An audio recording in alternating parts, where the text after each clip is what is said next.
Hello everyone, welcome to Conscious Impact event that's happening today in Seaver's Event Hall here in Baku, Azerbaijan, featuring an amazing panel of great speakers, Rajiv Nandha, Anobah, and Gauranga Das. I am blessed to be a moderator for today's lectures, and these lectures are going to leave you with so many insights about how each and every one of us can become a conscious impact change maker. The fact is that all we have to do is be authentic to ourselves and really be aware of every single action that we take in today's world and try to make the best of what we have and leave this world with a better future for the coming generations. So we're here a little bit as disruptors, not just normal disruptors, but spiritual disruptors. Here to help you think, grow, and just to change the way you guys perceive things. Well, if I was to tell you that life itself is about learning how to love. Think about that. Learning how to love ourselves, learning how to love others, learning how to experience divine love. In today's day and age, there is so much of emphasis on economic development. Money, money, money. And that economic development is creating huge pollution. The overall situation of the world is extremely precarious, and therefore what the world needs is examples of solution and change.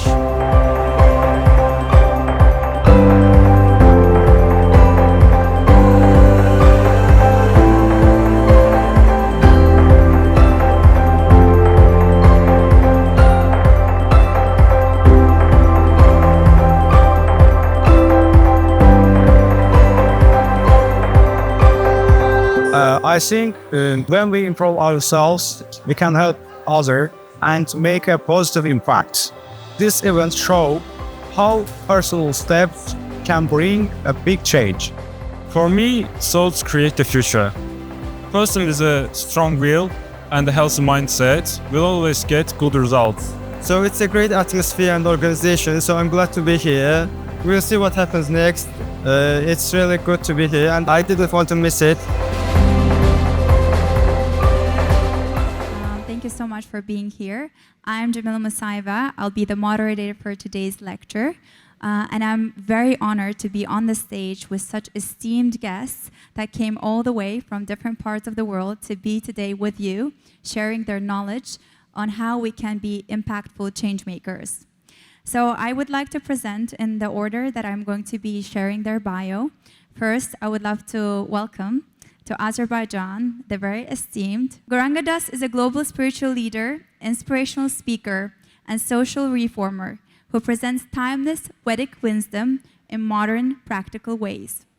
As a director of the award-winning Govardhan Eco Village, he has pioneered sustainability and community development recognized by the United Nations.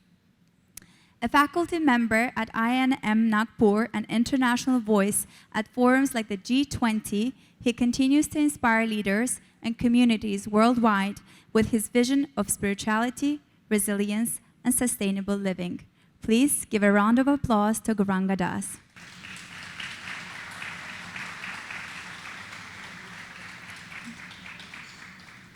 Our next guest is coming all the way from London, Anobah. Ed is a thought leader in personal development with over 25 years of experience. A graduate of London School of Economics, he blends Eastern wisdom and modern thinking through his Realized Knowledge System. As an international speaker, mentor, and host of an Anobah podcast, he is known for his clarity, insight, and transformative approach to leadership and personal growth, the person that blends corporate world with spirituality. Please welcome Ed.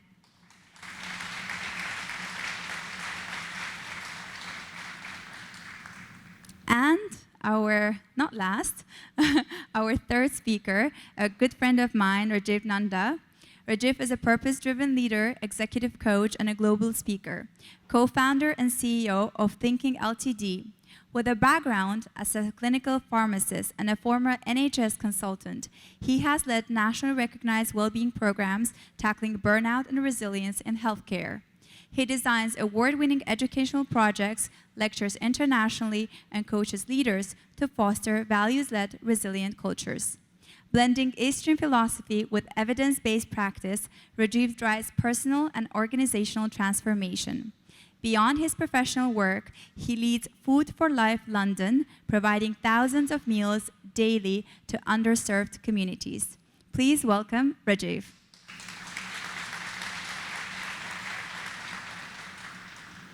I love the enthusiasm of today's audience. Please keep going. So without further ado, I want to open the floor and let Rajiv do the talk. Thank you. Thank you, everyone. Let's give a big round of applause to Jamila. She's a wonderful host, and she's wearing traditional Azerbaijani attire today, so I think that's also very cultural, and it's very beautiful to represent the Azerbaijani culture. And what I'd like to say is a big thank you to the country, to Miss Leila for inviting us here today and working with us. What a great personality she is. Very soulful. I think you guys are very lucky to have her as one of your leaders. And I think that also translates to all of you, because since we've came, this is my second trip, you guys have been so sweet, so hospitable, so kind. It's actually one of the best countries we like to visit. And when I was convincing the speakers to come, I said to them, the people here are amazing. So please give yourself, Azerbaijan, a round of applause.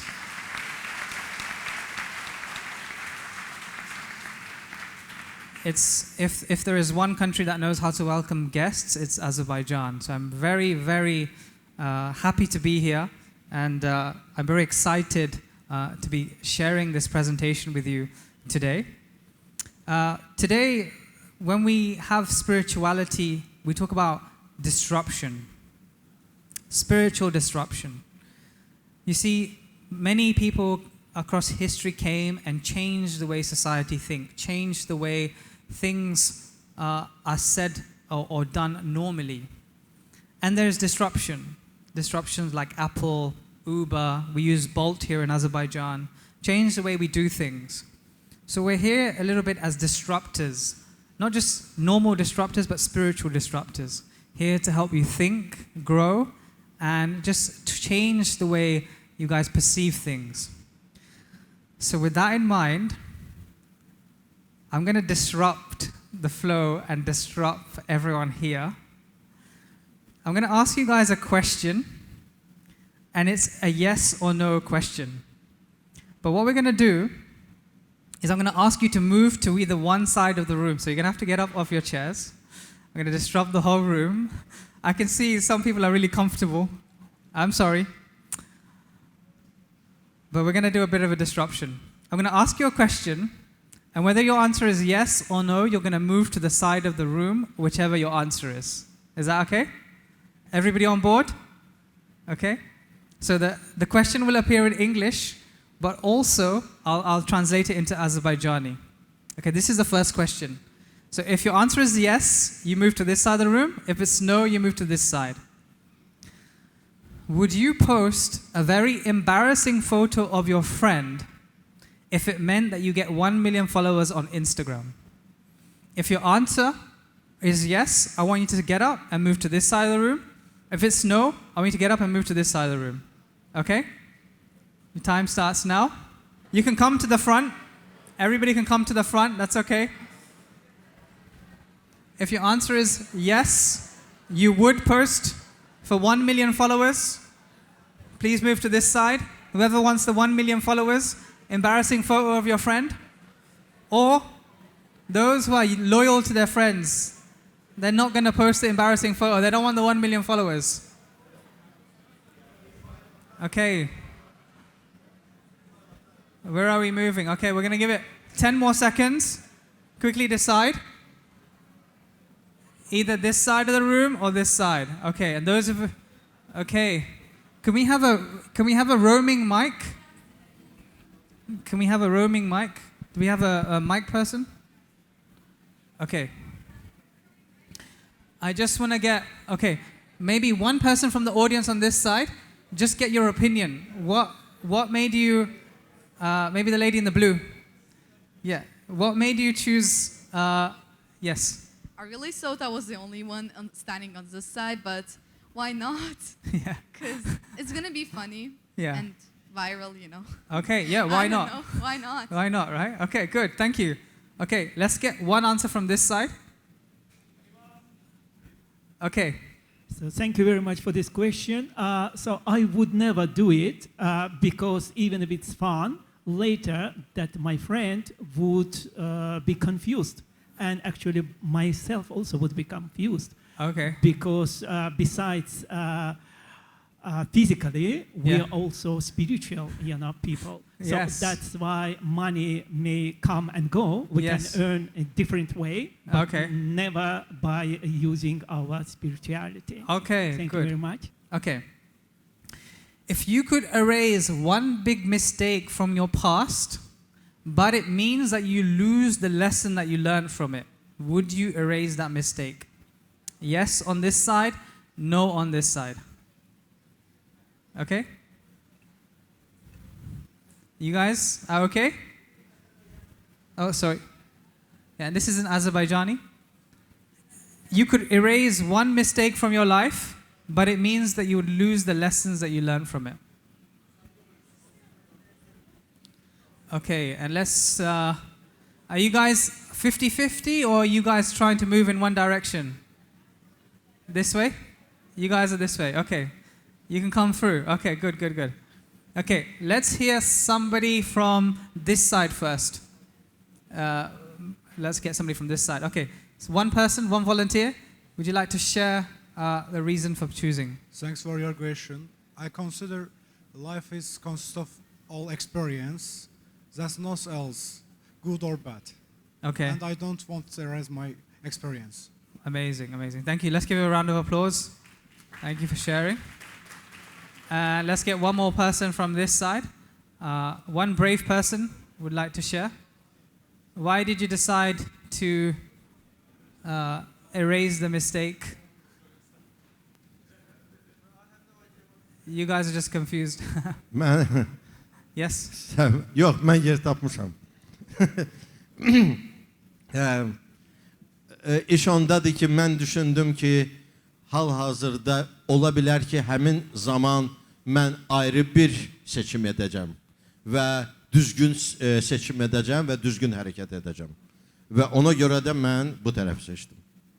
He said that I chose this particular side because I think that when I look back at life, I think I could have made a better choice, something that was more right. Hence, I would have raised the one that I did wrong, so I could choose the right one. Amazing. That's a beautiful answer. Please give him a big round of applause. Very brave as well to choose that. Okay. Next question. Okay. Okay, this is a good one for the students, okay? And you have to be honest, okay? Be honest. If you knew that no one would ever find out, would you cheat in your exam to get your dream job? Okay? Nobody's going to find out, okay? Okay. Oh, yeah, sorry. Azerbaijani. Okay.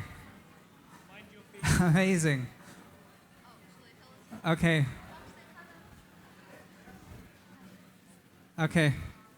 My friend, you want to come here closer? Just make sure you get the photo of all of these people. Okay. So let's get the mic to one. Maybe we can get a mic assistant. Do you have anyone?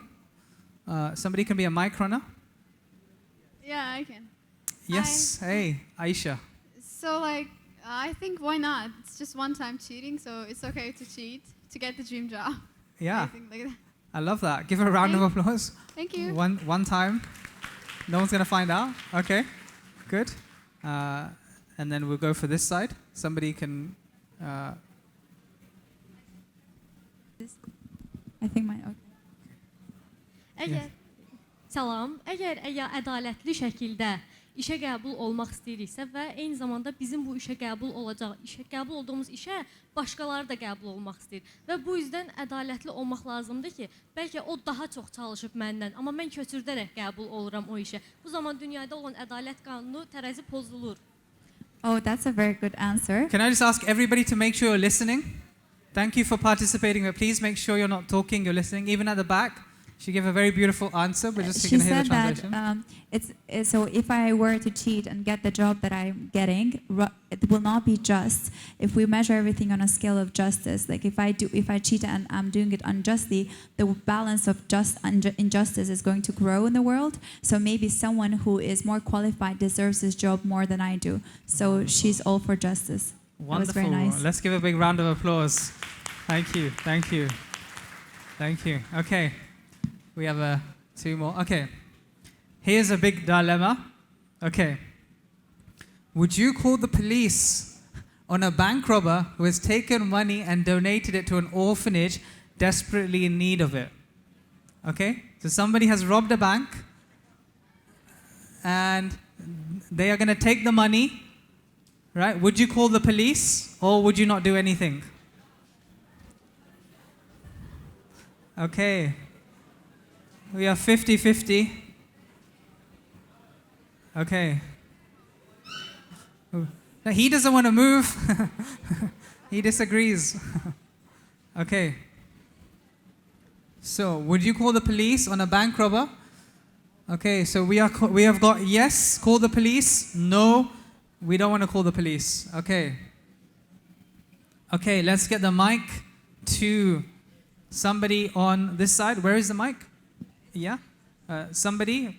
Just one volunteer we'd like to have. There's a girl behind in a headscarf. Hanım var Yes. arkada. Hanım Yeah? zahmet olmasa. When you look at it, it actually sounds like a good thing, but that money that the robber is taking is also somebody else's money. Maybe we can encourage people to send money to the orphanages. Yeah, so he's taking somebody else's money, right? Yes. So we should encourage people. Okay. Okay, and then, so that's a beautiful answer. Let's give a round of applause. So you wouldn't call the police, right? You're not going to call the police. You'd let them, okay. Give it to the poor. Okay, let's give the police callers on this side. Could you just take, when they're moving? Oh, you took it. Okay. First of all, I am a Muslim person, and in our religion, it is not good for take money from bank. Okay. It is not good. It's not good to take money from a bank. Good, good. Especially if it's somebody else's money, It's okay, very moral. Okay, give him a round of applause. Thank you so much. Okay, we're coming to the end now. So, yes, you want to share something? Okay, go on. Yeah, we can just get the mic to him. I think we just need a mic runner. Regretfully, we are living in a world not honest, unfortunately, and money distribution is not equally. Sometimes money in the bank just stays like liquid money. So, but people, orphanage desperately need that money. So that's why, I would never call the police because, as I told you, there is a consciousness, spirituality of a person. And on the other hand, laws, money, and these kind of things, inequality. Thank you very much. Wonderful, wonderful. We have the Azerbaijani Robin Hood here. Thank you very much. Azerbaijan's very own Robin Hood. Wonderful. Thank you. Mən əlavə eləmək istəyirəm. Burada bir 150-200 nəfər vardı, bir də bir banda vardı. Artıq gedib bu bankla məşğul ola bilərik. Okay. Zarafatlı bu söz. He was adding to the joke that there's about 150, 200 people around here, so we can start our own bank here. Oh, okay, wonderful, wonderful. We're going to start our own bank here. Wonderful, amazing. Yes, gentlemen, we just hear from you. And then we'll move to the last question. Even though the aim is good, but the work they are doing is not good. So even though they give the money to donate the money to an orphanage, some other people will steal money from other banks in Robin Hood mentality, and that's not a good deal in totally. Wonderful, wonderful. Thank you for that. Very good answer. Okay, okay. Good, okay, so more people on this side. Okay, you want to share? Okay, we have, I forgot your name. You're very intelligent. Yeah. My name is Shehla, and Shehla, nice to meet you I again. want to say that Yes. if in the people, demək insanlar arasında əgər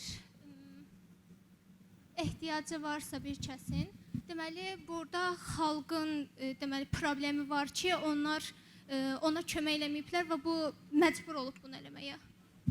So she says that if there is a need to donate money to the orphanage, that means it's a nation's issue that they don't have the money. So hence they should be helping. So it's a way of basically creating the balance that's not there. Wonderful, wonderful. Thank you. We need to get you a government job. Well done. Let's give a round of applause. Okay. Sorry, that was Azerbaijani. Last question. Okay. You're a head of a school.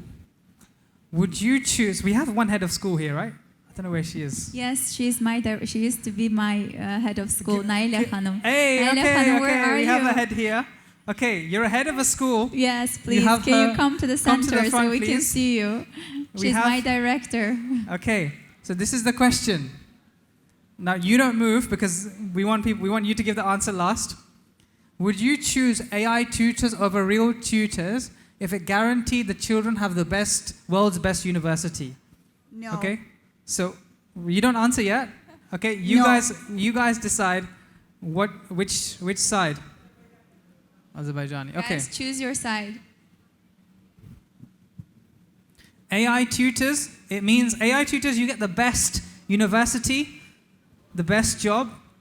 Okay? AI tutors on this side. Right? Remember, it's the best university. Oxford, Cambridge, Harvard, LSC. Ed went to LSC. Or Gauranga Das went to IIT, the best university in India. Okay. Okay, so let's hear from our principal, our head. Of course, the answer is no. Okay.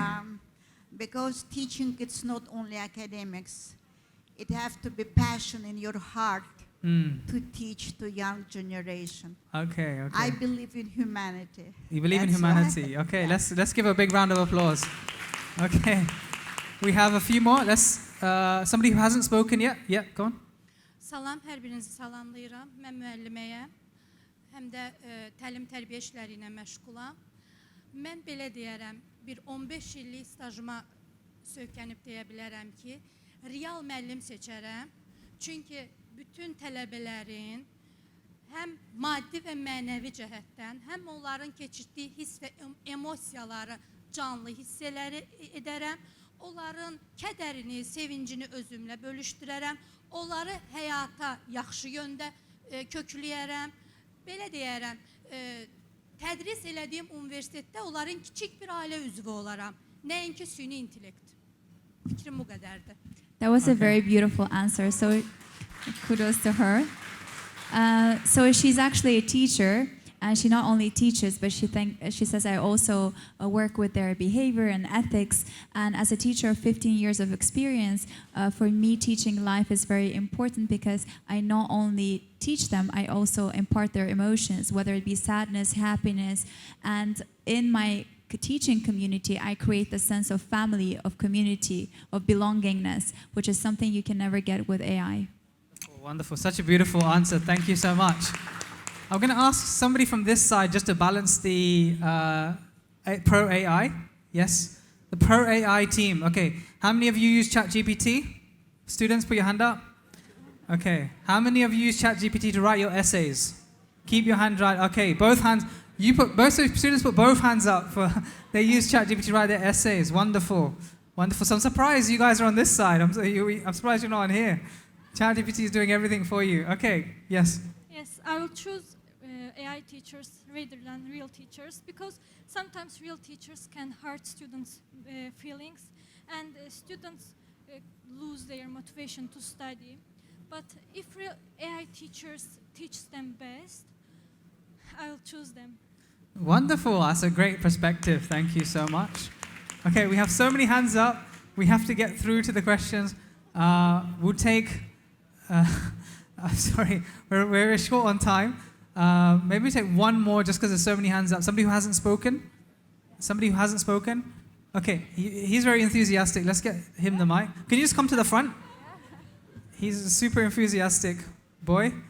Okay, anti-AI teacher. Okay, go on. Yeah. My name is Mohammed. I'm a physical education teacher. Amazing. And I personally think that it's actually pointless using AI to teach kids something, because teachers have to be in contact with kids to like tell them and to give them something that they can benefit of, take a benefit.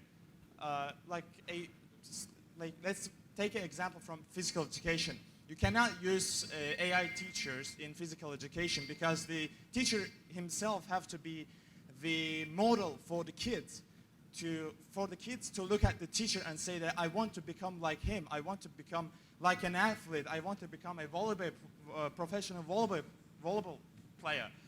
That's it. That's my point. So we need physical. Okay, good. So we're going to ask one more question. I know you got your hands up. We'll get a chance to ask questions and you guys to speak. Last question. I'm going to be cheeky with this question. Put you in a real moral dilemma here. So brace me. I'm going to go for it. Okay. If fighting climate change meant giving up meat forever, would you do it? So you erase climate change, right? But you give up meat. Yes, giving up meat for climate change? No, I'm never going to give up meat. We're saving the environment. So yes, I'm going to save the environment. And I'm going to give up meat eating. So no more meat, no more steak. Completely vegetarian. Oh my God. Or I'm not going to give up any meat. Okay, we're 50-50 here. Okay. So these people are happy to give up meat for fighting climate change. These people not giving up meat. Okay, where is the mic? Where is the mic? Okay. Let's have her at the front. Yeah, perfect. Okay, yeah, please share. Yes. Hello, welcome. Well, thank you.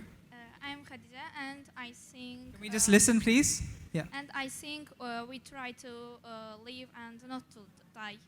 And then it's necessary to live. And climate change, it's not, I guess... Mikrofonu biraz yaxın saxlayarız da eşidək. Okay. I guess we wanted to live and not to die. That's the reason, the best reason, yes. So you want the climate to survive, right? Okay, great. Let's get one more. Whoever, you, yeah. Welcome to Azerbaijan. Yəni Azərbaycanca deyəcəm. Əslində Azərbaycan yeməklərini yəqin ki dadmısınız və necə dadlı olduğunu artıq bilirsiniz. Azərbaycanlılar ətsiz qala bilmir, çünki o bizim ən başlıca yeməyimizdir. Amma iqlim dəyişikliyinə gəlirsə və həyatla mübarizə aparırıqsa, məncə ətdən vazgeçmək elə də çətin bir iş olmaz. That was a very beautiful answer. She said, welcome to Azerbaijan, and most likely if you've already tried our cuisine, you know how densely meat-oriented it is, and it's very hard not to eat meat in our daily life. But if it means fighting climate change, and if it means the life of the nature is on scale, then it'll not be that hard to give up meat. Thank you so much. Let's give her a big round of applause. That was beautiful. Mən onu Yes. deyə bilərəm ki, mən yaşamaq üçün yemək yeyənlərdənəm. Sözsüz ki, mən iqlim dəyişikliyi ilə mübarizə apararam.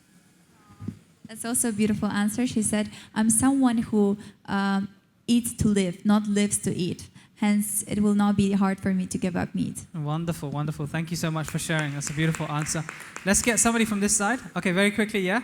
Then we'll get one person from this side. Two people, yeah. Go on.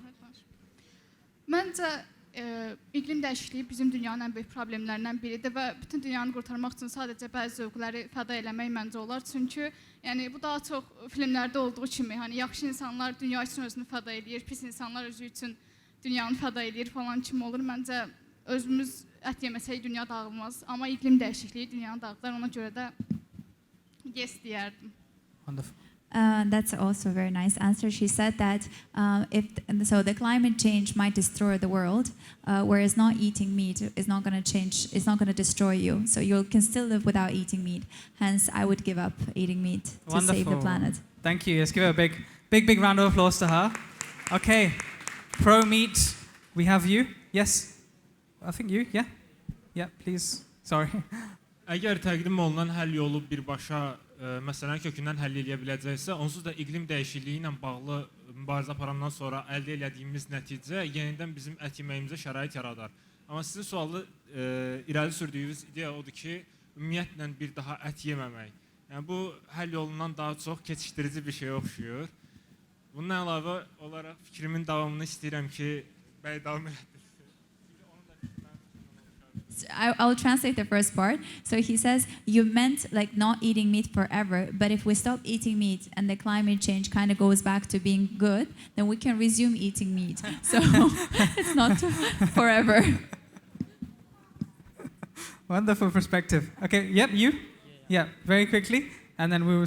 Actually, I couldn't relate eating meat with climate change, but okay. If we relate it, if we had that chance, I wouldn't change my opinion because it's unreal nowadays.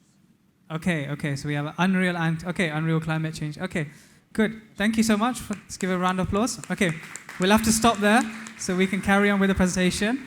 So that's the last of the questions. Thank you guys, you've been amazing. Give yourselves a round of applause. And you can all sit back down now. Would you like to move closer to me? Oh, next question. Should I sit next to you? Maybe one of us can move. Okay.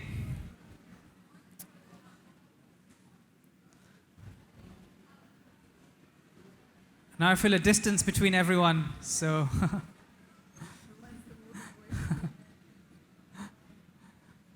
okay, so how was that exercise, guys? Did you all have fun? Did you enjoy it? Okay. You see, life isn't so simple. We have difficult questions every single day. They say an average human makes 33,000 decisions every day.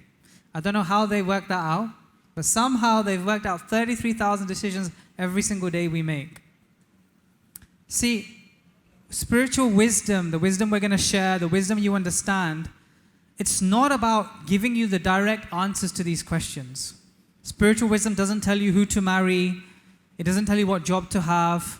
It doesn't tell you which football team to support. It doesn't tell you any of these answers. But what it does tell you is gives you the depth of knowledge, not what to think, but how to think. How do we answer these questions? How do we think about these questions from a deep spiritual perspective?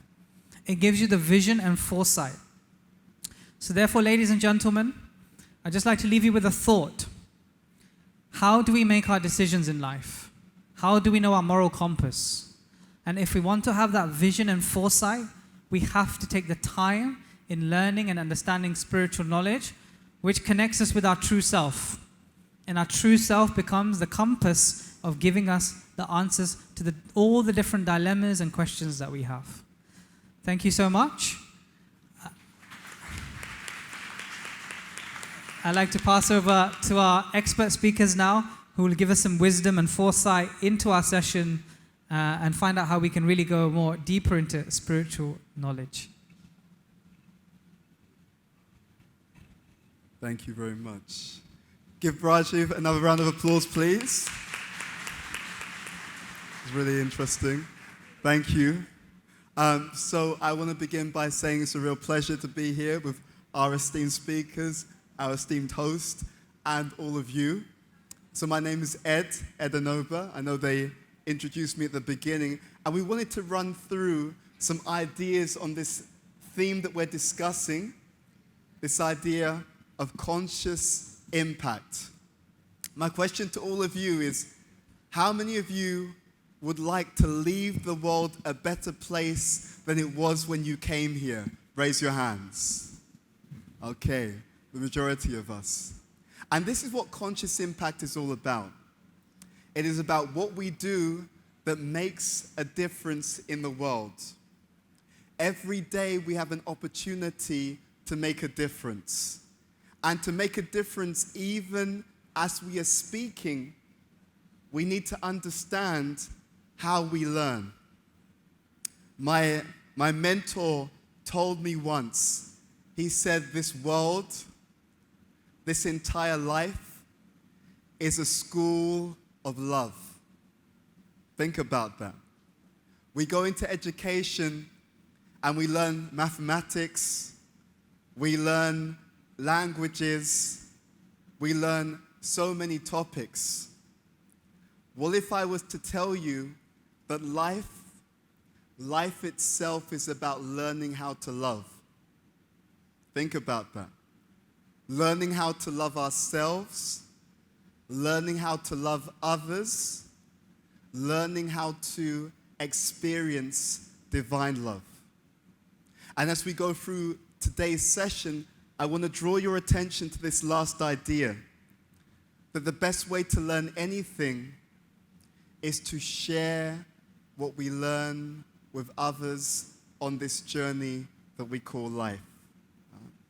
There's a story I heard many years ago, and there were some friends who were talking, and there were two guys, and one of them, they were at the age to get married, so their family was encouraging them to get married. So these two men were talking, and one of them said to the other, he said, "Why aren't you married yet? You're at that age to get married. Why are you not married yet?" And the other man said, "I've tried to get married so many times." And he said, "What do you mean you tried to get married?" He said, "I found a woman who I really liked, and I brought her home to meet the family." And so his friend said, "So when you brought her home, what happened?" He said, "My mom said no." She didn't approve of this girl. So his friend said, "You gave up?" He said, "No, I tried again.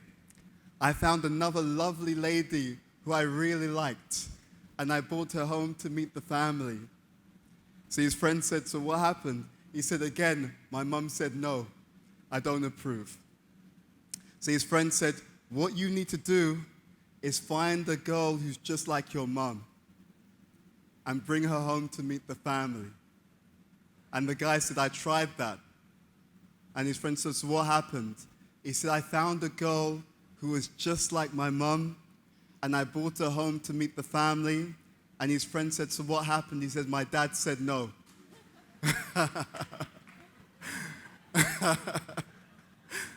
So there is this idea that sometimes we live our lives trying to please other people. And if we live our life just trying to please other people, we may find that we still feel some dissatisfaction within ourselves. Because the path of spirituality is really not about just trying to please others. It is about doing what is ultimately best for everyone. So when we go through this presentation, all of you will take away different ideas. That's okay. But I want you, and I'm going to ask you to make this commitment. Whatever you learn, I want you to share. If you agree, raise your hands. Okay, wonderful. So we are all educators, learning, growing, and sharing together. So, this famous statement was made by one of the most consciously impactful people in modern history, Einstein. Einstein said something very powerful. He says, we cannot solve an issue with the same mentality, the same idea that caused the issue in the first place. And this is the heartbeat of spiritual wisdom. And it is helping us to understand that to solve an issue, we have to raise our consciousness, to raise our mentality so we can see the challenges in the world, but to see them in a wiser way, a greater way. So this idea is really, really important for all of us, to think about, how do I see things differently? I had a personal experience about this. I had an experience many years ago when I was running late for an appointment. And to be honest with you, because I was running late, I was quite stressed. So I left my house and I knew I'm going to be late for this appointment. And I got onto the public transport and I paid my fare. And the driver of the bus was upset with me. I didn't hear what she said, but she was upset with me. And I was stressed out, and I saw the driver of the bus. And I was feeling even more stressed. And what was interesting is she told me off. She said, "You are making us late." I was really upset by that. But interestingly enough, a few days before this situation happened, I had been giving a seminar to a group of people on the importance of forgiveness. I'd been speaking about the importance of forgiveness. So now I thought to myself, I've got to practice what I teach others to do. So I went to the driver of the bus and I apologized to her. Now, what was really interesting and what really changed my perspective is that the driver of the bus, she then apologized to me. And then she explained to me what had been happening to her throughout that particular day. She explained to me that in her job, they were looking to make some people redundant, to take some people away from their jobs. So that was stressing her. She explained to me that one of her relatives was going through bad health. That was stressing her. She explained to me that when they're driving, if they don't reach the next stop on time, they get told off. That was stressing her.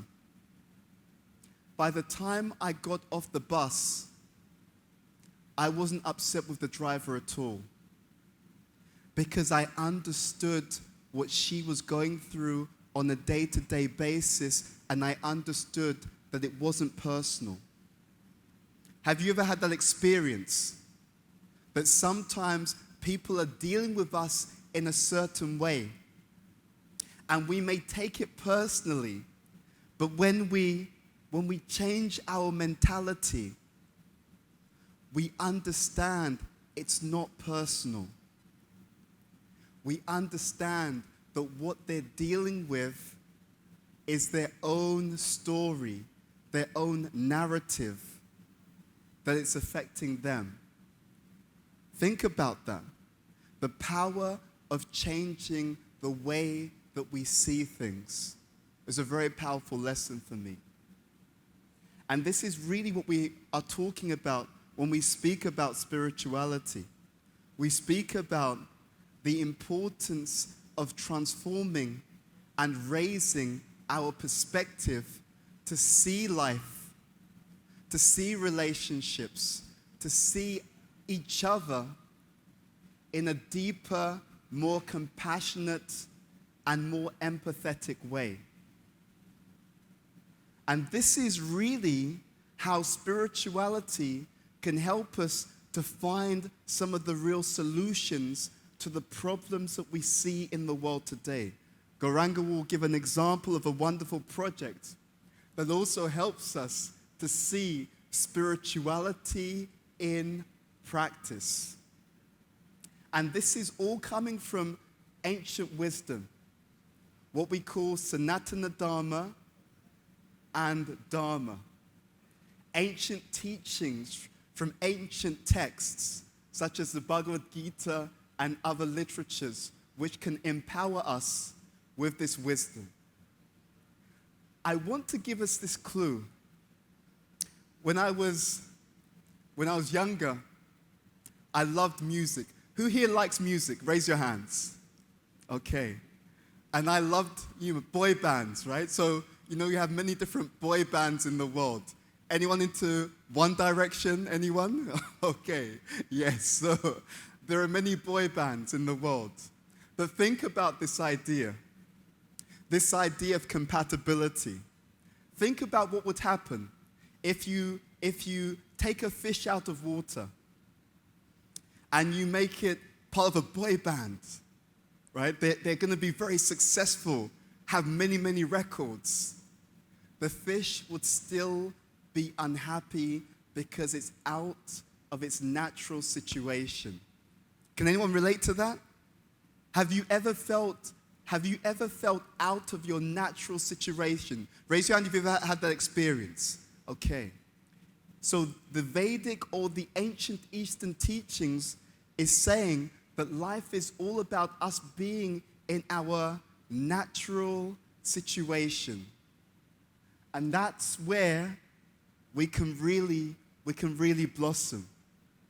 Wonderful teachings across the world talk about this idea of being in the world, but not of the world. Okay? I'm going to pause for one moment. I'm going to ask you to speak to the person sitting next to you, because I want us to take a moment to unpack this drop of wisdom. What does it mean to you when you are in the world, but you are not of the world? We'll give you just 2 minutes with your partner next to you. What do you understand by this statement? Your 2 minutes begins now. You have 30 seconds left. And I would like to hear from one or two of you. We gave you this idea that we are wanting to be in the world, but not of the world. And I just want to hear from one or two of you. I know that there are microphones in the audience, so we want to hear from one or two of you. What did you think about this idea? I can see some hands at the back. If we could go take the microphones to the back.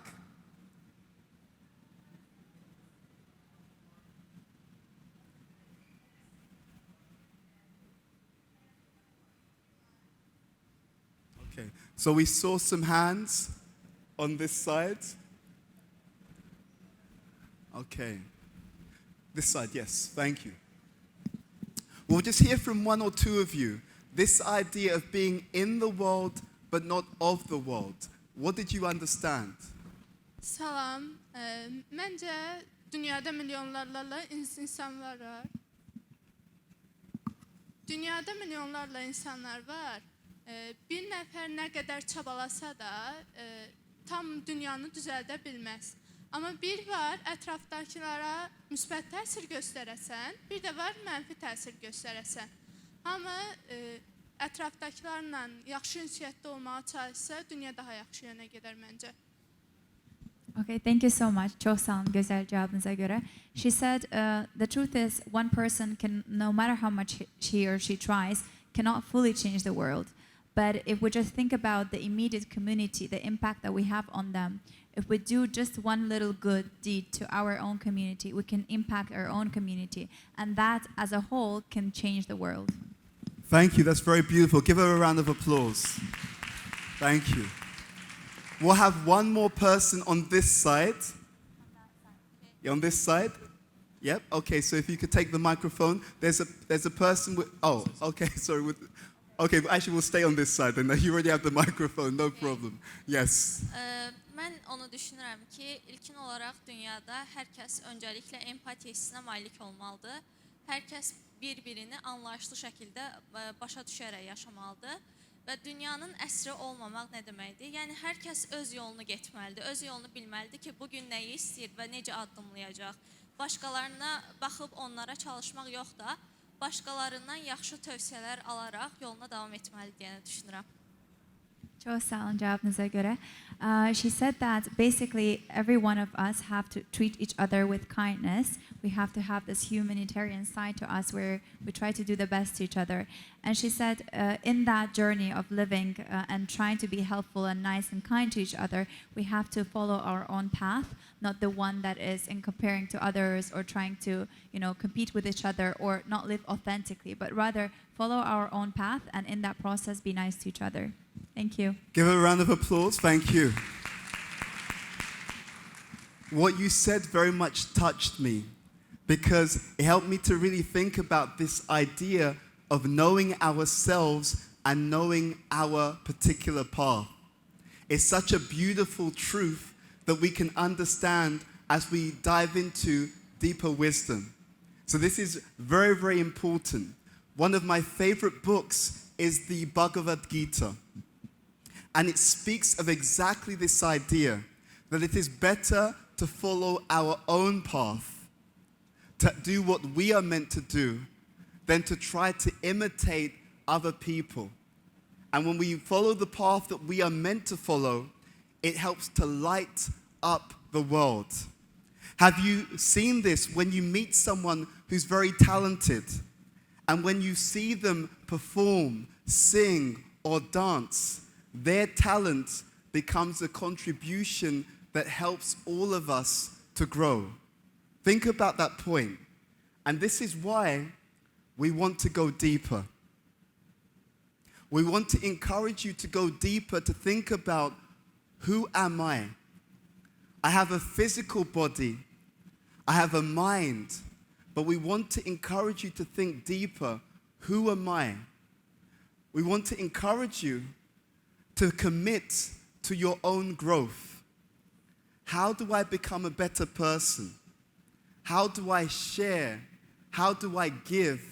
How do I love humanity? And how do I love myself more effectively every single day? And we want to encourage you every step of the journey to celebrate your success.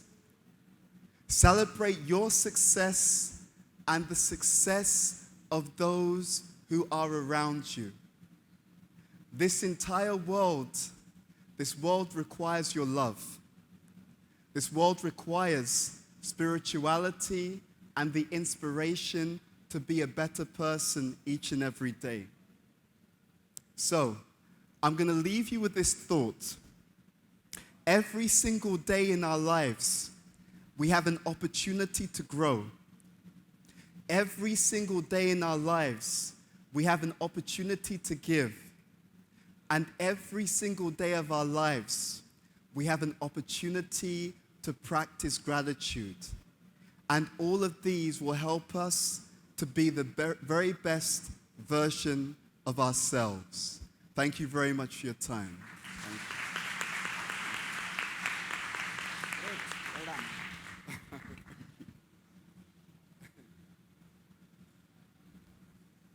The presentation.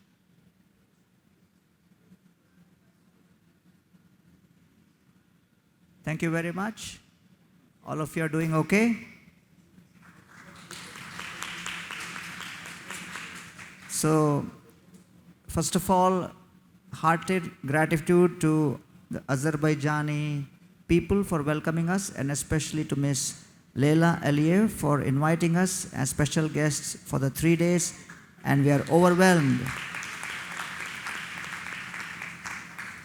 Just seeing this turnout for this event is extremely encouraging, inspiring, and thanks to Rajiv for organizing and putting this together. Thanks to my friend Ed and Jamila for being such wonderful hosts. So today we have 3 sessions. First, Rajiv shared with you what is the idea of conscious decision making. Then Ed beautifully shared with us what is the idea of conscious impact. And I am sharing with you a case study of a project of conscious impact, a project spread over 100 acres in India, which is specifically created as an example of how spirituality can help mitigate climate change and create social impact.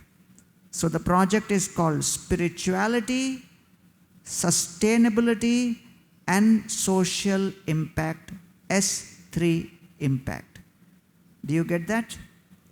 So that project is called Govardhan Eco Village. Govardhan Eco Village, and I'm going to share with you this presentation which was presented in Harvard University in the month of April. So what you see here on the screen is list of various temple towns in India.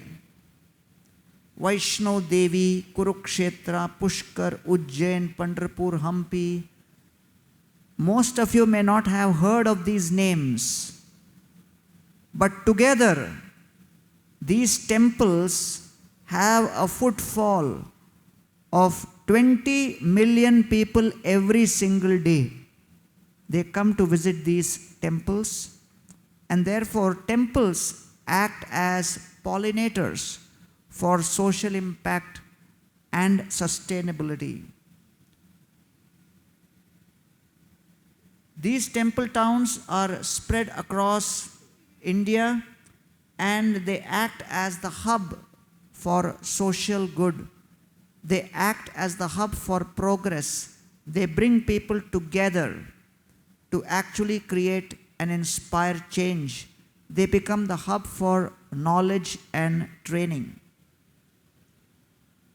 The key takeaways for modern civilization is, as we are creating more and more development, we should not forget our ancient history.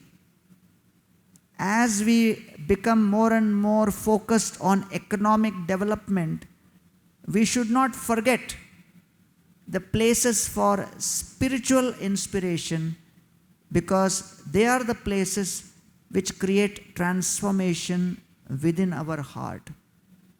And therefore, we decided to create the Govardhan Eco Village, which is a United Nations World Tourism Organization awarded project. It is accredited to United Nations Environment Program. What you see here is the beautiful Sahyadri Hills, and on the Sahyadri Hills in front we have all this project, the different images from the project, which I will be sharing with you briefly. Before that, I'll share a small story. There was a holy man, a sage, who went to a village, and he said, I am going to be speaking to you about God. So the whole village came to hear his talk. Then the holy man asked a question to the audience. How many of you here, seated in the audience, believe in God? Raise your hand. So, practically everybody raised their hand in the audience there in the story.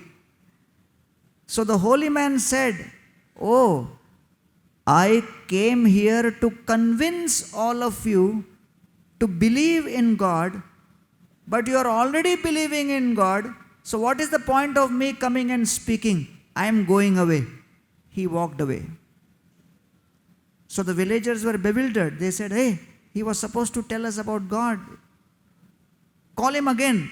So they called him again. The holy man came again, sat on this seat, again asked the question to the villagers. How many of you seated here believe in God? Now the villagers thought, we should not raise our hand because he will go away. So they all kept their hands down. and said, "We don't believe in God." The holy man said, "I came here to speak about God, but you don't believe in God. What's the point? I am going away." So he walked away again. So now the villagers were bewildered. Hey, the holy man is playing games with us. Call him again. So again they called the holy man. Again he sat. Again asked the same question. How many of you here believe in God? So now the villagers had made a plan. 50% of the audience, they raised their hand. They said, "We believe in God." The other 50% put their hands down, said, "We don't believe in God." The holy man looked at them and said, "Those of you who believe in God, teach those who don't believe in God. I am going away." And in this way, he kind of went away. But the point is, in today's day and age, there is so much of emphasis on economic development. Money, money, money. And that economic development is creating huge pollution. 8.7 million people in the world are dying prematurely because of air pollution. 2.5 billion people in the world are in water distressed zones. 2 billion ton of solid waste is produced every single year. 300 million tons of plastic is dumped every single year.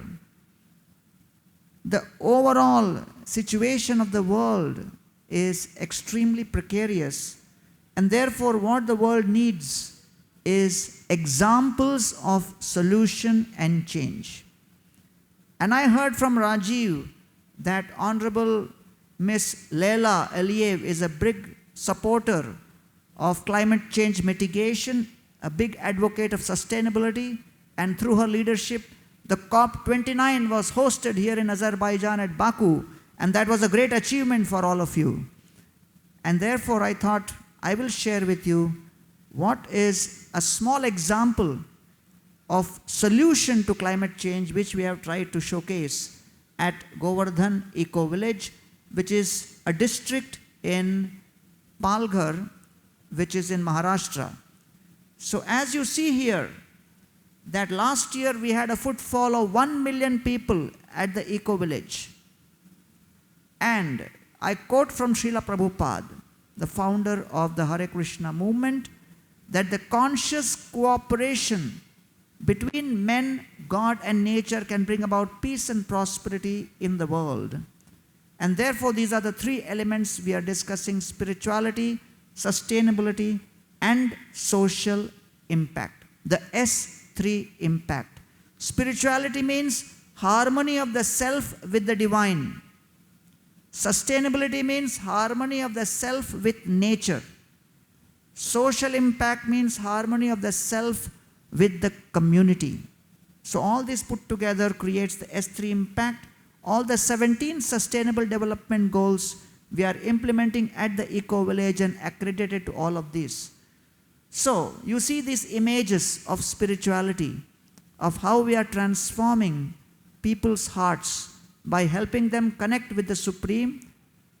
We have all of these beautiful places where people can come, experience transformation, spaces where they can reconnect their souls with the Supreme. And you can see we have recreated the ancient temple town of India called Vrindavan. And these are the 12 forests of Vrindavan, and these are the beautiful pathways where not only we have more than 108 different types of butterflies and bird species, but we have planted more than 600 varieties of trees and enhanced the biodiversity. These are the various pastime places which we have recreated. And this is also an ideal place for education. As Ed beautifully described, we need spaces where we step back and consciously reflect. So these are spaces where you reflect and go through education, transformation, and what you see here is beautiful practices of yajna and worship and festivals happening.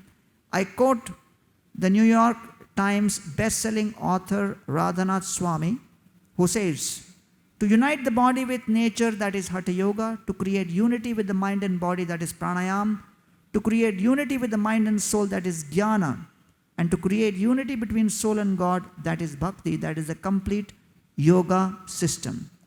So therefore, many of you must have heard of yoga. How many of you have heard of yoga? So therefore, this is a place where we have retreats for yoga, where you can come and learn yoga, practice yoga, transform your hearts and minds through yoga. Just as you clean your body with soap, you clean your mind with meditation and yoga. And along with yoga, we have Kerala Ayurveda, where you go through various practices by which you cleanse your body with various herbs, Ayurvedic herbs and massages. And we have an excellent facility of what is known as sound healing room. And along with that, we have various ways by which people can transform themselves. That is spirituality. The second element is sustainability. And sustainability means, first of all, we are doing organic farming, connecting with more than 150 acres of organic farm in more than 200 villages. Various kinds of techniques we have for having organic farming by which native seeds are being preserved and conserved. We are preserving 110 million liters of rainwater harvesting tank. This is the biggest rainwater harvesting tank in the whole of Palghar district. And through this, we are transforming people's lives by making them understand the power of water. This is a wastewater treatment plant called the Soil Biotechnology Plant. Through this soil biotechnology plant, we have geophagus earthworms, plant bacteria, and through that, at least 50 million liters of water is being every year being transformed. This is plastic to diesel pyrolysis plant. Plastic is the biggest problem, but can plastic be transformed? Yes, plastic can be transformed to diesel, and 600 kg of plastic we are transforming every single day into diesel. And that is something which we really hope to share with the world. All of the food waste is converted into compost. Cow dung from the cows is used for making various things which are replacement for wood. Because why to cut wood for fuel? You can actually have cow dung based cakes for that. And as all of us are aware, solar is a very important element, and we have more than 300 kilowatts of solar plant generating 1500 kilowatts of energy. This is the biogas fuel, and all of the energy within the eco-village is alternative energy. And what you see here is what is known as compressed stabilized earth blocks, and with that we are creating excellent facilities where 0.275 megajoules per kilogram of energy is used, as against 72 megajoules in a regular brick wall. So there is massive savings as far as energy is concerned, green buildings, and you can see people come and also make their own bricks here, and by this you are conserving energy in a very solid manner. This is basically the biodiversity part. 15 acres of biodiversity park, 63 birds, 64 butterflies, all different kinds of plants. Biodiversity is so crucial to conserve in nature, and this is what the biodiversity conservation looks like. And we have global partnerships where we are traveling across the world, creating partners and presenting in various United Nations forums. And the social impact has been tremendous. We are helping with cows in the neighboring villages, helping with free food distribution, eradicating hunger in all the nearby places because hunger is a big challenge. And every single year we are increasing the number of meals which are distributing. Very important that we create food which is without any pesticides and any kind of fertilizers. And this is the kind of indigenous seeds with which we are growing. Water is very important. We are helping all the farmers conserve water. And this is the kind of facility and support we are providing, so that more than 10,000 farmers have been brought up beyond the poverty line. These are the various places which we are doing that. Women are a very important part of society. We are providing women empowerment, allowing the women in the villages to engage in small-scale activities by which they can have their own income, make their own shops, and creating models by which the children can actually be empowered to learn in schools. This is a skill development institute where we are skilling the youth in the rural Maharashtra and providing them facility by which they can actually be employed. Healthcare is very important. Many of the villagers don't have proper healthcare facilities, so we are providing them all kinds of healthcare facilities by which they are ultimately getting transformed. So therefore, these are the various initiatives as far as social impact, stabilizing the farmers, water irrigation, gender equity, dignity for landless, healthcare, education. And so far, this is the kind of transformation and impact we have provided in the Govardhan Eco-Village, and more than 10,000 farmers have been brought up beyond our poverty line. So this is the idea of why we are doing this, to show that spirituality actually transforms the heart and fills you with consciousness and compassion, and that compassion goes beyond oneself to others, and it also goes to nature. Therefore, dear friends, I'm very grateful to hear that here in Azerbaijan, the leadership led by Ms. Leila is very interested to actually promote the idea of sustainability and mitigate climate change. And I thought it would be a great idea for me to share with you the model of Govardhan Eco-Village, a community which brings together spirituality, sustainability, and social impact. Thank you very much.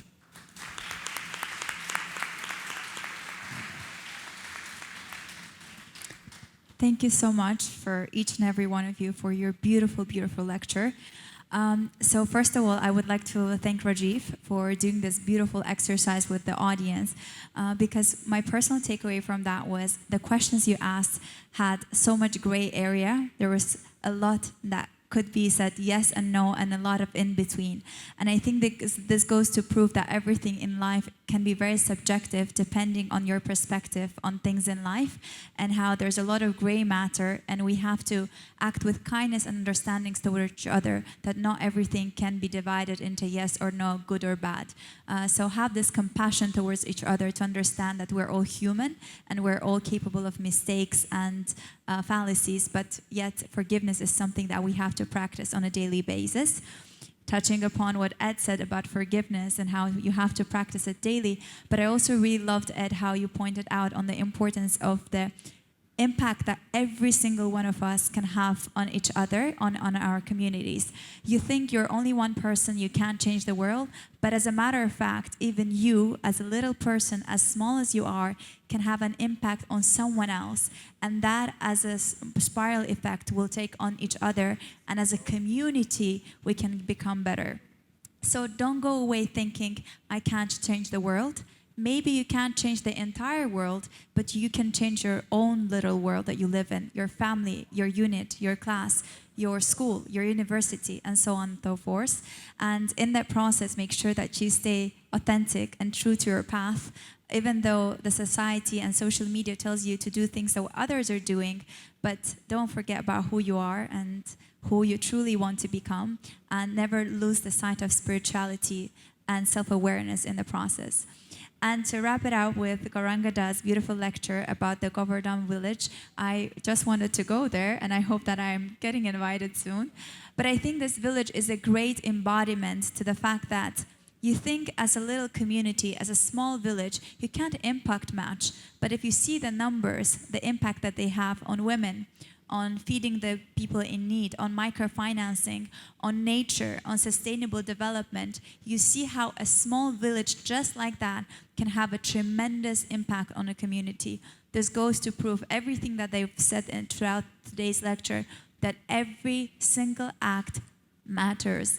And as a matter of fact, if we act every day with kindness towards each other, with awareness and with being in touch with the divine that's out there, whoever you believe in, the universe, Allah, whatever your religion tells you to do. If you are in divine alliance, you will make a great impact into your own community, and as a whole, as a world, we're going to create a better world for the future. Thank you so much for being here, for listening, for being so engaged, and we would like to actually open the floor for Q&A, so questions and answer session. Please don't be shy, ask questions, and our speakers will be answering them.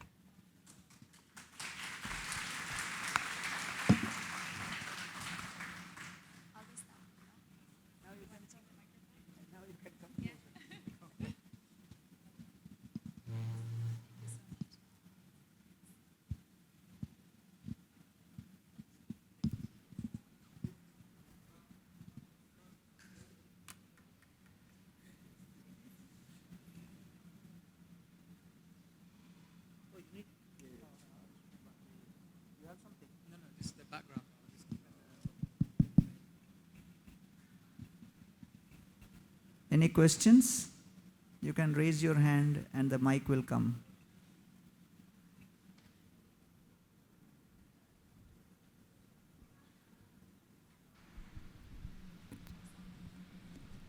İlk öncə salamlayıram. Mən sualım budur ki, biraz mikrofon pisdir.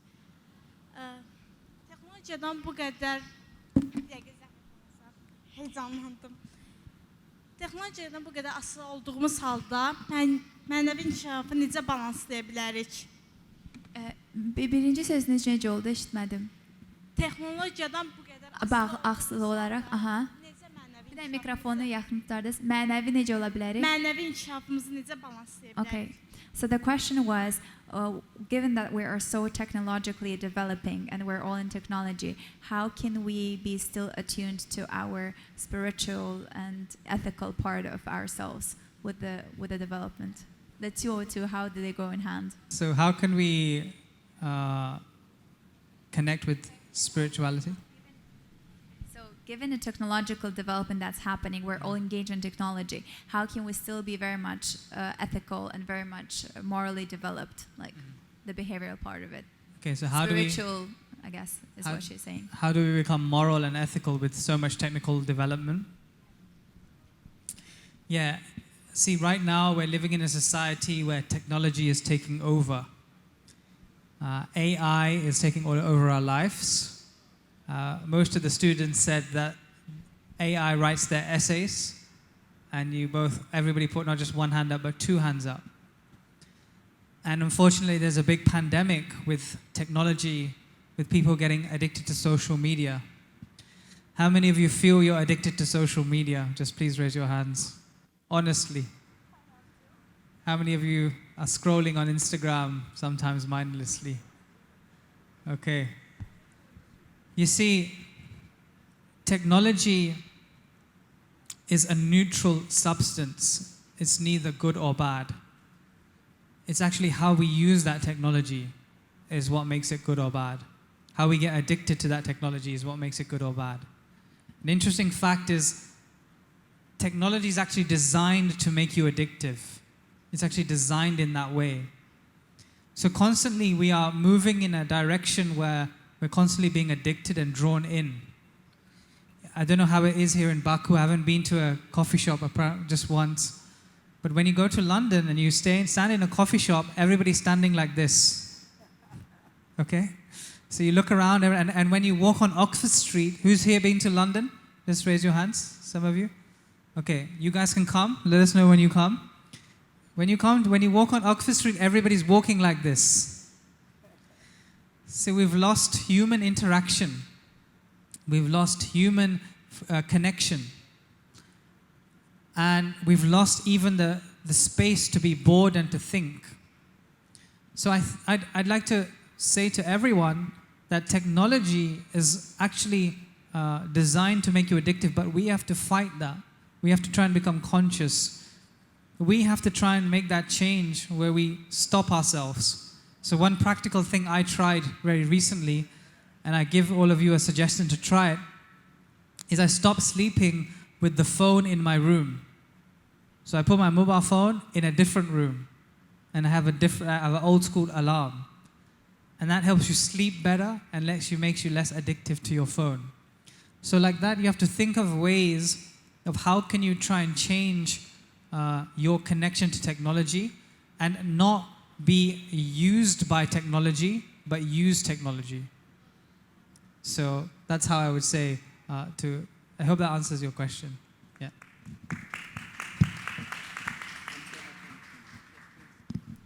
I'll just quickly add one thing to Rajiv's wonderful answer. And that is, as we know, we live in this age of artificial intelligence. The way to balance artificial intelligence is to tune into natural intelligence and divine intelligence. So, there's a study which found that when people spend time in nature, it helps them to control their relationship with technology. So there is higher technology and human technology. So nature, we can say, is divine technology. So one of the things that we can do to make sure that we are not controlled by technology, but rather that we use technology in a healthy way, is connect with nature, and in whichever way that you understand it, some connection with divinity, whether that's through meditation, ancient teachings of wisdom. They can help us to have everything and to see everything in a healthy and balanced way. So there's just something I wanted to add to your question. Thank you for your question. Next question. Salam. Teşekkür edirik gelməyinizə görə. Ayağa zəhmət olmazsa sizi görmürük. Çox sağ olun. Bəli. Sual vermək istəyirəm ki, bizim hal-hazırda tələbələr və şagirdlər siz başa saldığınız bilin 90%-ın bilmirlər. Bilmirlər də yəni. Aha, sualınız nədir? Tərcümə edəcəm. Siz tam olaraq sualınızı deyin, mən tərcümə edəcəm. Necə etmək olar ki, o uşaqlar daha çox maariflənsin, ustadlarımızı başa saldıqlarına. Bir də bu görüşlər daha çox bundan sonra olacaqmı? Okay, çok sağ olun sağlığınıza göre. So she said that unfortunately, majority of what you said, 90% of what you said, was a new knowledge for young generation. They weren't aware of what you were saying about things that you were talking about. And so she was asking, how can we make them more conscious of learning these things, number one, or increase their desire to learn that. And the second was, will these kind of events be happening more here? Because we want, them to be more aware of all the points, spirituality and self-awareness that you were talking about. I'll answer the first part. So first of all, I'm extremely impressed with the deep and keen interest shown by the audience, that in spite of us talking for the last 1.5 hours, everyone is still rooted to their seats and continue to hear with rapt attention. So a big round of applause to the wonderful audience.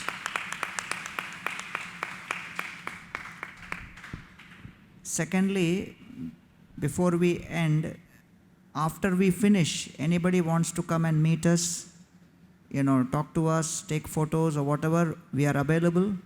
We are not on any schedule today, so we are available after the talk to, have some interaction informally. The third thing is, what you asked is very important question. Till 2022, I was not on Instagram. I did not have an Instagram presence till 2022.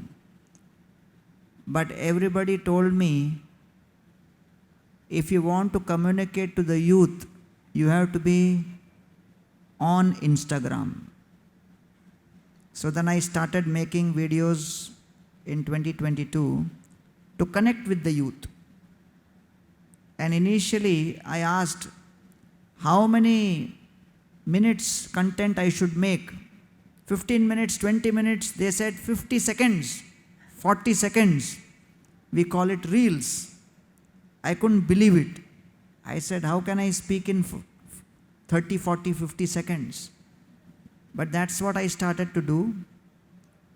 But I am on Instagram, but I am not in Instagram, which means that I don't personally have the login and password of my own Instagram account. And after I make my videos, I have not watched any of my videos.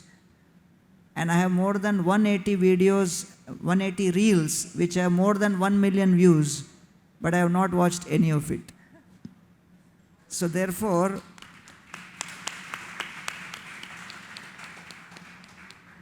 what I strongly believe is Instagram and all of this is an excellent medium for communication. And as Madam rightly asked, how will this young generation get to know? So the social media is a neutral platform, depends on how you use it. You should not allow technology to control you, but to use technology to actually enhance and transform yourself. So therefore, what is important is in the education system today, the whole focus is on Vijay or success. But the Vedic Sanatan Dharma spoke about 4 different elements of education. First element was called Vinay or humility. We should be humble to accept I don't know everything. We should be humble to accept I am controlled by more powerful forces. I should be humble to try to learn the positive things. That is called Vinay. When there is Vinay, then secondly there is what is known as Vivek. Vivek basically means discrimination, the ability to make the right choices. And when the Vivek is there, the third comes Vairagya. Vairagya means renunciation. Renunciation means to know that I can not always win. Sometimes I will lose. Sometimes I will not get what I want. And therefore, suffering means to not get what you want and to get what you don't want. So Vairagya means renunciation, to know that I am not in control. So when there is Vinay, humility, Vivek, discrimination, Vairagya, renunciation, then comes the fourth principle, which is Vishwas, which is confidence, self-confidence. And that's what the young generation today needs. They need the asset of hope. They need the asset of confidence. And with that, they can accomplish many things. And therefore, I strongly believe that when you organize these kind of events, what happens? There are 4 categories of people who are interacting with each other. First, one who is unaware, ignorant. As you said, we are not aware of this topic. Second, one who is aware but not experienced. They are also in the audience. They are aware of spirituality. They are aware of sustainability. They are aware of Eastern mysticism, but not experienced. Third, there are people in this audience who are also experienced, practicing. They are also skilled. And then the fourth is those who are experts. So what conferences like these do, they bring the experts in contact with the skilled, the aware, and the ignorant. And all the 3 benefit. Just like when there is wet grass, you bring the wet grass in contact with fire, that grass becomes damp grass. When you bring the damp grass in contact with fire, it becomes dry grass. When you bring the dry grass in contact with fire, it catches fire. So we don't know who is at what stage. So I congratulate Miss Leila and her team for organizing this event so that all categories can come and interact and learn from each other and thus benefit and transform the world. Because today we need more and more information which creates self-transformation, sustainable transformation, and community transformation. And that's the purpose of our visit here in Azerbaijan. Thank you.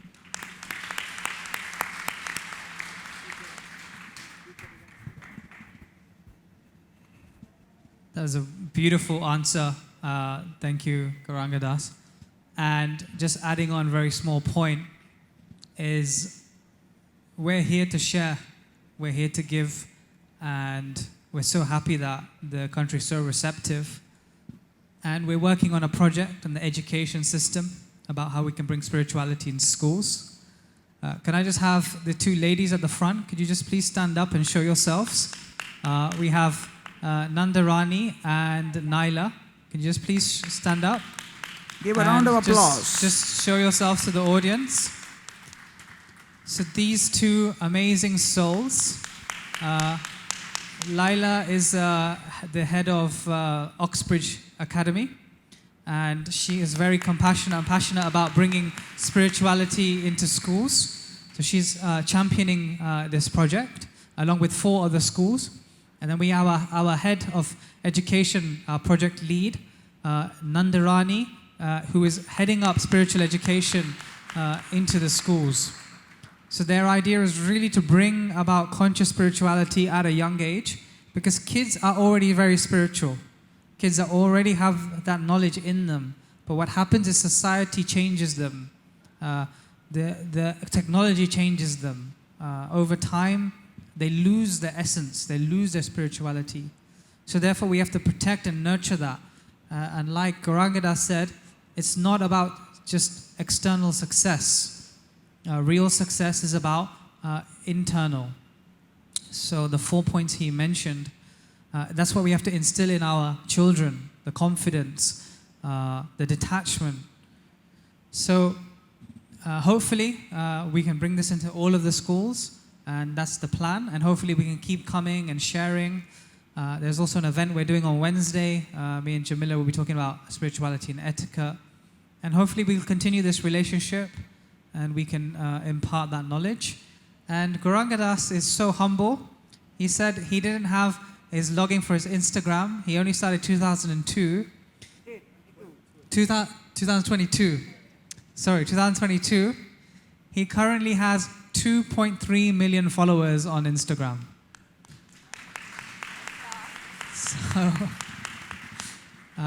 So yeah, please follow him and he'll give you some more essence of spiritual knowledge. Thank you. We'll go to the next question. Yeah, please have your questions ready. Please put your hands up as well, and then we know. Teşekkür edirəm çıxışınıza görə. Sonda bir sual vermək istəyirəm. Texnologiya inkişaf edir, sürətli inkişaf gedir. Amma bu inkişafın içərisində hardasa mənəvi dəyərlərimizi unuduruq. Bayaq çatdırdığımız kimi sevgi münasibətlərimizi bir-birimizə çatdıra bilmirik. Hiss və duyğularımız sözlərlə əvəzlənmir. Saatlarla belə deyək də sosial şəbəkədə vaxtımızı keçirdirik. Bir tərəfdən də diqqət etsək, görürük ki, yeniliyin içində köhnə dövrə, kənd həyatına maraq duymuş oluruq. Bəs necə edək ki, yeni nəsli sosial şəbəkədən biraz uzaqlaşdırıb, üzümüzə gələn əsrlərdə və illərdə bu maraqsız həyatı maraqlı edək? Sizcə necə edə bilərik? Çok sağ olun, çok güzel sual verdiniz. It was an interesting long question. I'll try to keep it brief. Essentially, she said that with the progress in technology and development, the young generation is so glued to social media that they're forgetting to express what we were talking about, showing their love, showing their emotions to each other, because they're glued to their phones and social media. how can we make sure that they are interacting with each other so they're drawn away from social media. And secondly, she said, with this progress in technology, we also see a lot of content that's about slow living, village lifestyle that's emerging. And so how can we make sure that the young generation is staying away from social media and is actually making this boring life, which majority are living glued on their phones, make it more interesting and actually live the life rather than observe how others are living it? First of all, I wanted to say that that is such a very powerful, important, and a necessary question that you're asking. In my own life and on my own spiritual journey, what I found for myself, and I saw this with countless young people around the world, is that we all in this room, the fact that we are aware of this need, we have to take one step beyond awareness. It is very, very important for all individuals in the world who understand the value of spirituality and spiritual wisdom to come forward and show people how to both practically apply spirituality, but also to share it in a way that is attractive and inspiring. We are in the marketplace, and when people go onto their mobile phones or onto social media, they are bombarded. The algorithm is sending them all kinds of information. We know that spiritual knowledge, spiritual insight, spiritual wisdom can elevate all of us. But the one thing that we need to do beyond that understanding is to present spirituality in ways that will draw people's attention and will show them how to experience, not believe, not understand, but how to experience. We call this raso vajam raso pyasya param dritva nivartate, which is an ancient Sanskrit saying that means that people need to experience a higher taste or a higher joy. So we'll be here at the end, but we're happy to discuss this with you. But the key thing we need to do is present spirituality to the younger generation in a way that's inspiring and practical. If we can do these two things, and we can do it, I have a conviction that we can do it. If we can do these two things, I guarantee you, it will create such a powerful revolution of positivity around the world, in your country and in all countries of the world. So in other words, we need to bring that spirituality forward and make it or show its original, attractive nature. Hope that answers your question.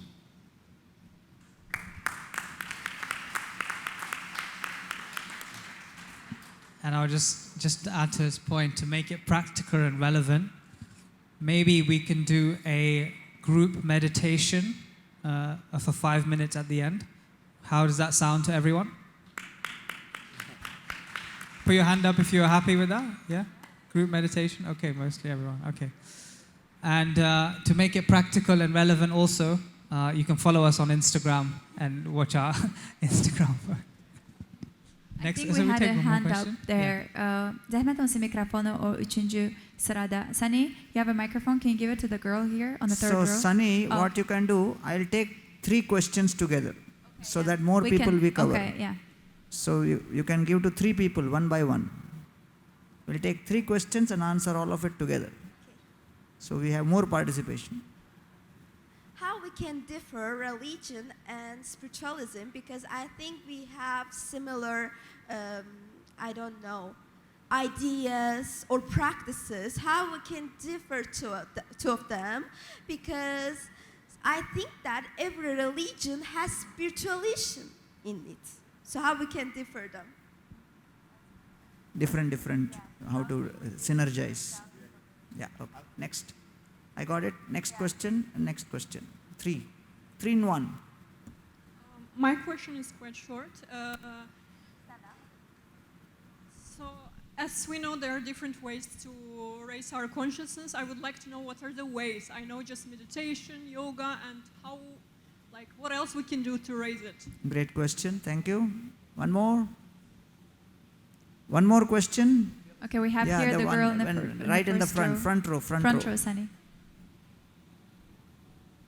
My question is pretty different from the other questions that No they problem. asked. But so I know, like I'm in my teenage years. I'm currently 13 years old, and so people in my life, we know that people come and go, but I want to like figure out to which people we should get attached to and not, because in my life, I got attached to lots of people, but in the end, like they all went away and like didn't change anything.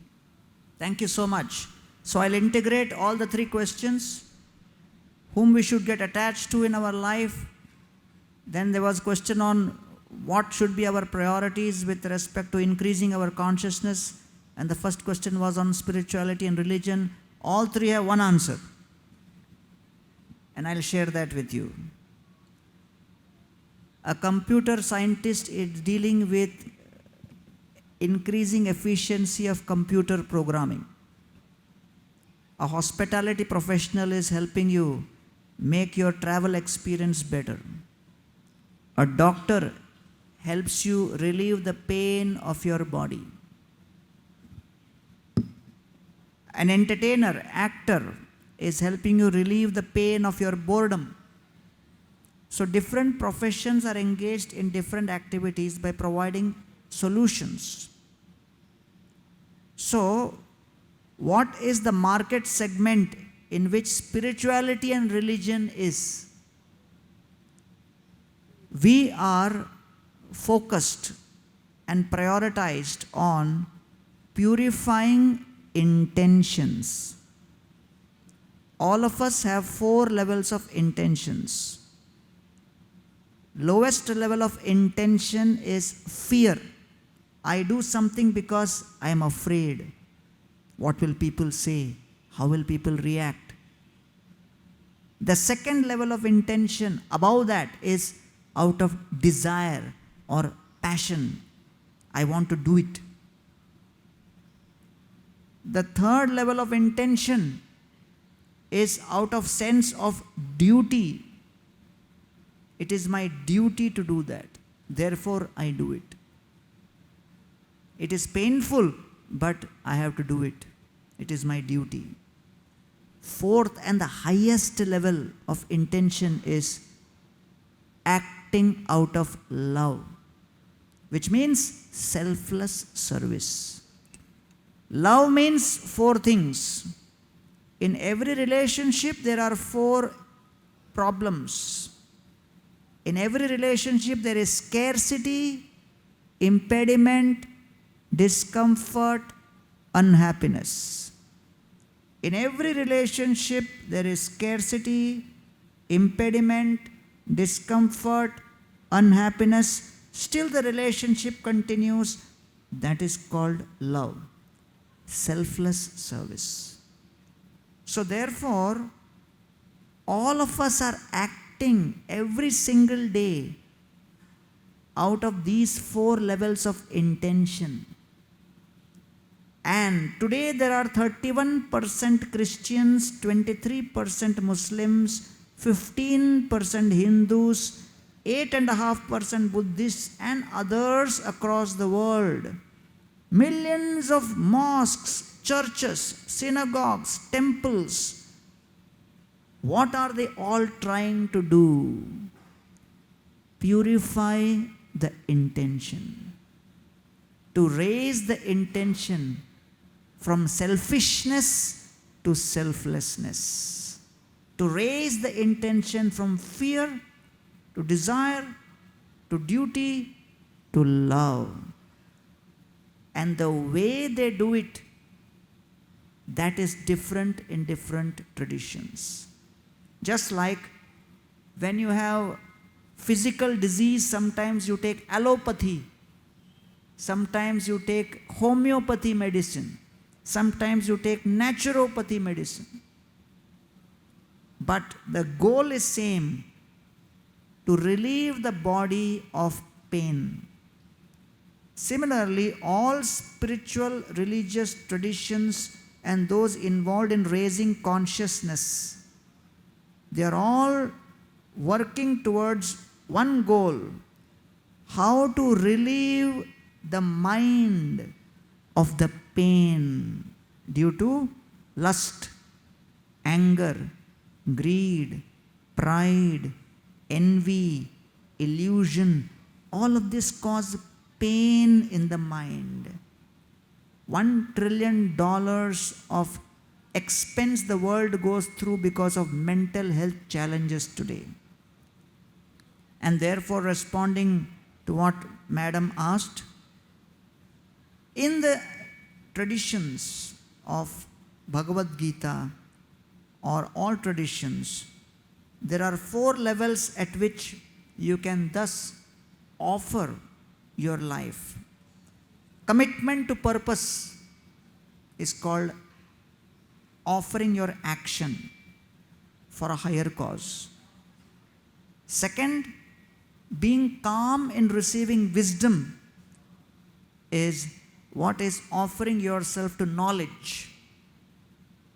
Third is being completely focused on a goal and offering the intellect to that particular goal, and that is Ashtanga Yoga. And the fourth is being connected to everybody in love through bhakti or devotion.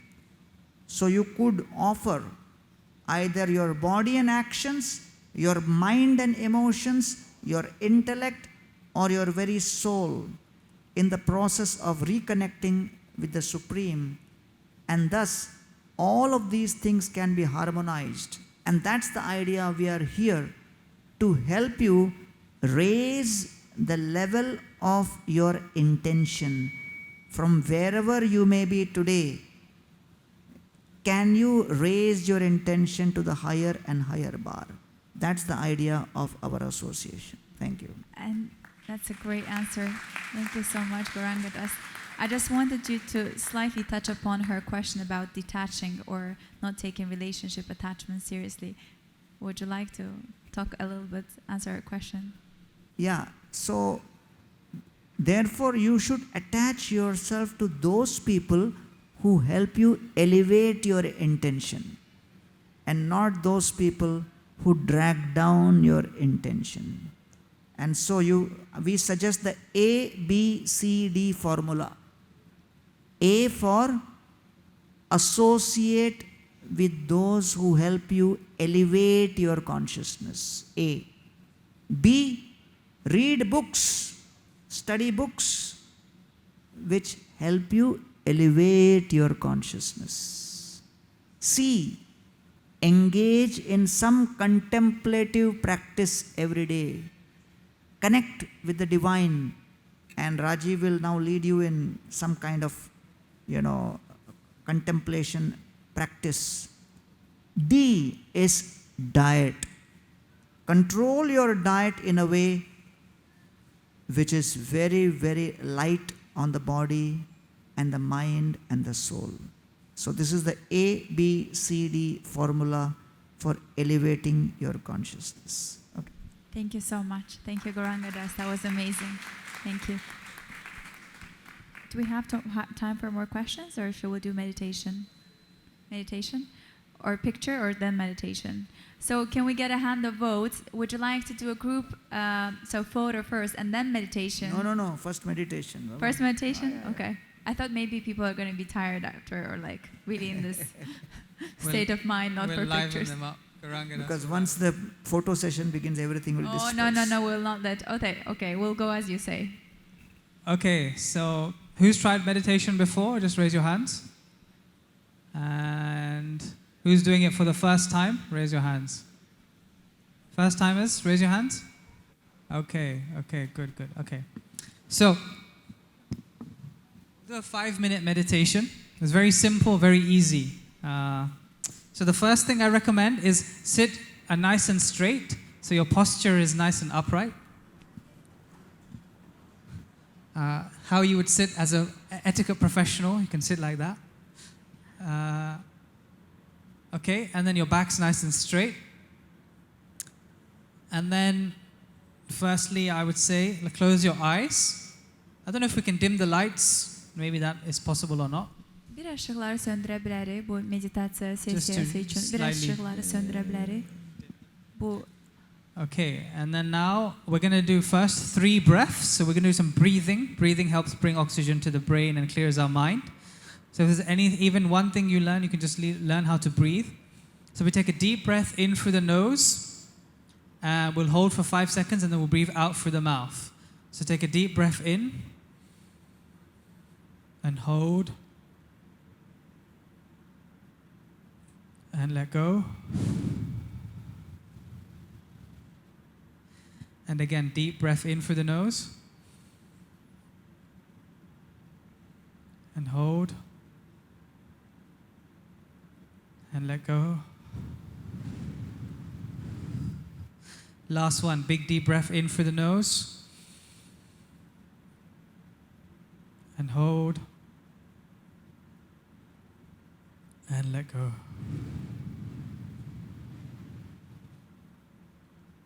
Now we're just going to focus on the mind. So just begin to empty the mind. Any thoughts you have, anything that's troubling you, anything that's on your mind right now, just begin to release it, empty the mind. And as we empty the mind, I want you to focus on your forehead. Relax the forehead. Relax the eyes. Relax the face, the mouth, the nose, the jaw. Relax the shoulders. Sometimes we feel we have the weight of the world on our shoulders. Relax the chest. As we're focusing on the chest, I want you to bring your attention to the heart center. The heart center is where our soul and super soul reside. So just imagine a ball of energy now within the heart center. It could be any color you like. And now we're going to send that energy to the rest of the body. So begin to relax the left hand, send that energy to the left hand, the arm, the palm, the fingers. And the right hand, the arm, the palm, the fingers. Relax the stomach. Relax the legs, the knees, and finally the feet. Now the feet is somewhere where you can release negative emotion, negative thoughts. So if you have any negative energy left, just begin to release that and send that out through your feet. And so you're now full with positive vibrations through the rest of your body. And I want you to think in your mind a place where you can go deep into this meditation. It could be any place you like, indoors, outdoors, or in nature. And just begin to imagine that place more and more. And I want you to fully take yourself to that place right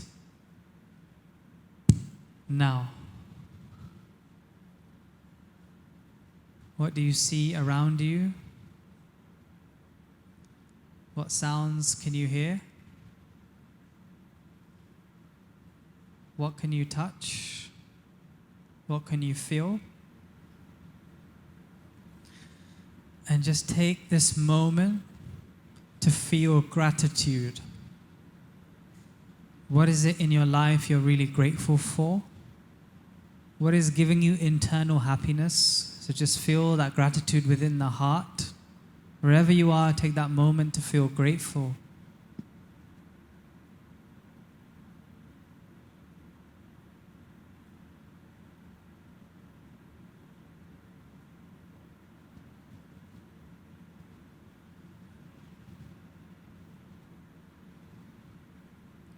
And as you're feeling grateful, I want you to now focus your attention to set what message does my soul have for me? What do I really need to hear right now? So just calm your voice and just try and listen to that internal voice of your soul. What message do I have to hear right now?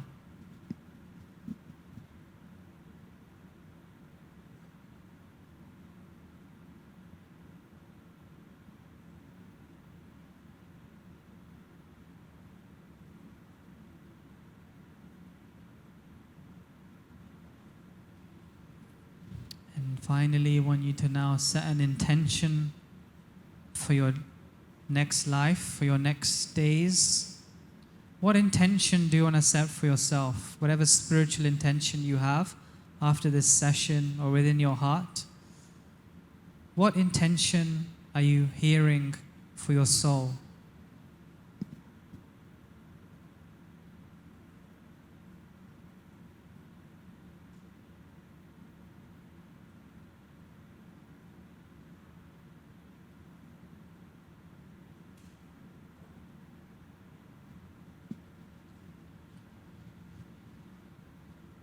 Okay. So now whenever you're ready, you can gently and very slowly, at your own pace, bring yourselves back into the room. You can take your time very slowly. Whenever you're ready, bring yourselves back into the room.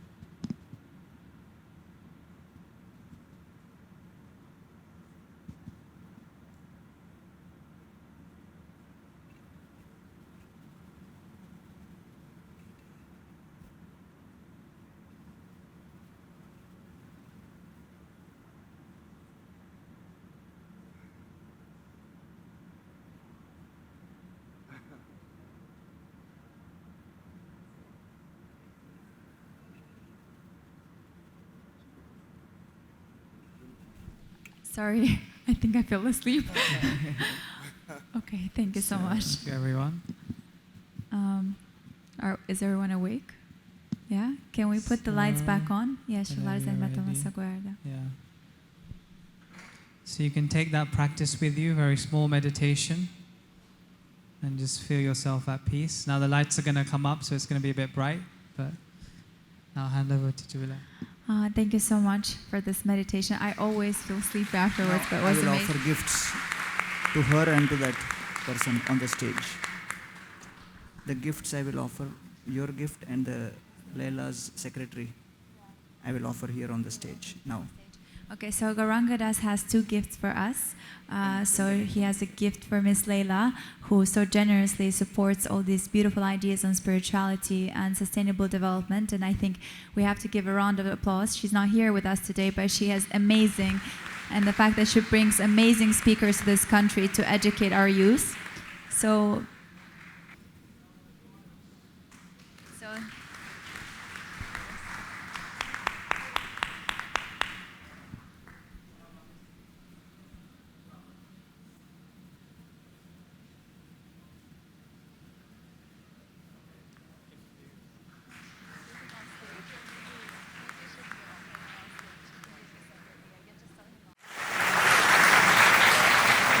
of course, the mastermind, the person who made it all happen, is Leila, who always supports ideas on youth and social impact and spirituality and self-awareness.